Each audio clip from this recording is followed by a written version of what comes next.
Selamat siang semuanya. Baiklah, perkenalkan nama saya Natalia. Di sini saya akan mempresentasikan makalah saya dengan mata kuliah akuntansi perpajakan dengan judul aspek fiskal dari aset lancar berupa piutang usaha dan persediaan. Konsep pajak PPN yang timbul dari piutang. Pengertian PPN. PPN atau pajak pertambahan nilai atau VAT, Value Added Tax, adalah pajak yang dikenakan atas margin atau penambahan nilai atas suatu barang dan jasa. Piutang pajak atau bisa disebut juga uang muka pajak merupakan pajak-pajak yang dipotong atau dipungut pihak lain atau yang dibayar sendiri oleh perusahaan yang dapat diperhitungkan dengan pajak yang terutang pada saat pengisian SPT tahunan, misalnya pajak penghasilan masukan, pajak pertambahan nilai masukan. Jika ada utang pajak, maka tentu saja ada juga piutang pajak. Piutang pajak merupakan piutang yang muncul karena adanya pendapatan pajak sebagaimana diatur dalam Undang-Undang Perpajakan yang belum dilunasi sampai dengan akhir periode laporan keuangan. Piutang pajak diakui pada saat diterbitkannya surat ketetapan pajak atau surat tagihan pajak dan telah dilaksanakan proses penagihannya. Perlakuan pajak pada piutang tak tertagih. Piutang usaha atau account receivable adalah aset lancar bagi wajib pajak di dalam laporan posisi keuangan atau neraca presentase. Nilainya terhadap jumlah aset bisa cukup signifikan. Namun demikian, cara tersebut juga menimbulkan risiko gagal bayar yang harus ditanggung oleh penjual. Oleh sebab itu, wajib pajak sebagai pelaku usaha biasanya sudah memperhitungkan risiko gagal bayar atas piutang tersebut dengan cara melakukan penghapusan langsung atau direct write-off method, atau menyisihkan sejumlah nilai sebagai cadangan atau allowance method. Ketentuan perpajakan atas piutang tak tertagih. Secara fiskal, piutang tak tertagih merupakan nilai yang muncul akibat dari transaksi wajar yang sesuai dengan bidang usaha wajib pajak atau tidak termasuk piutang yang muncul akibat transaksi bisnis dengan pihak yang memiliki hubungan istimewa, di mana oleh wajib pajak telah dilakukan upaya penagihan secara maksimal namun tidak membuahkan hasil.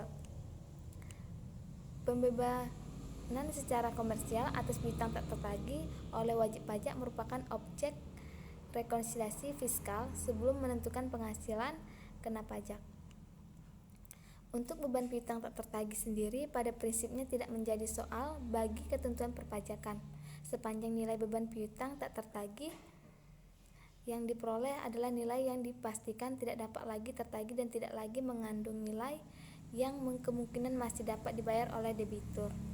Maka nilai tersebut dapat dibayarkan atau deduct expense. Namun demikian, dalam rangka rekonsiliasi fiskal, secara administratif nilai piutang tak tertagih tersebut harus memenuhi persyaratan yang ditentu oleh Menteri Keuangan sebagaimana diatur di dalam Peraturan Menteri Keuangan Nomor PMK-57 atau PMK-03/2010 tentang perubahan atas PMK-105 atau PMK-03/2009 tentang piutang yang nyata-nyata tidak dapat ditagih yang dapat dikurangkan dari penghasilan bruto.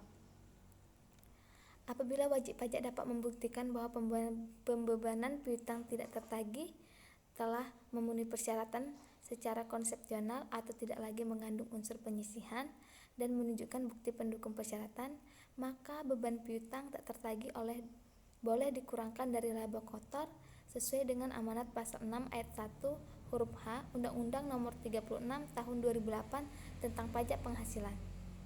Perlakuan pajak pada persediaan. Persediaan merupakan salah satu aktiva yang paling aktif dalam operasi kegiatan perusahaan dagang. Persediaan juga merupakan aktiva lancar terbesar dari perusahaan manufaktur maupun dagang. Akuntansi perpajakan persediaan dari sisi praktik akuntansi komersial dan akuntansi pajak tidak ada perbedaan prinsip dalam metode pencatatannya, sehingga metode pencatatan yang dapat digunakan adalah sistem perpetual, baik rata-rata maupun FIFO, atau metode pencatatan fisikal yang ada pada penjelasan pada pasal 10 ayat 6 Undang-Undang Pajak Penghasilan.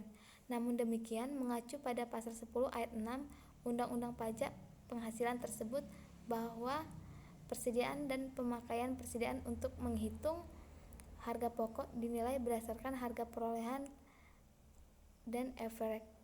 Baiklah, demikian presentasi saya ucapkan terima kasih.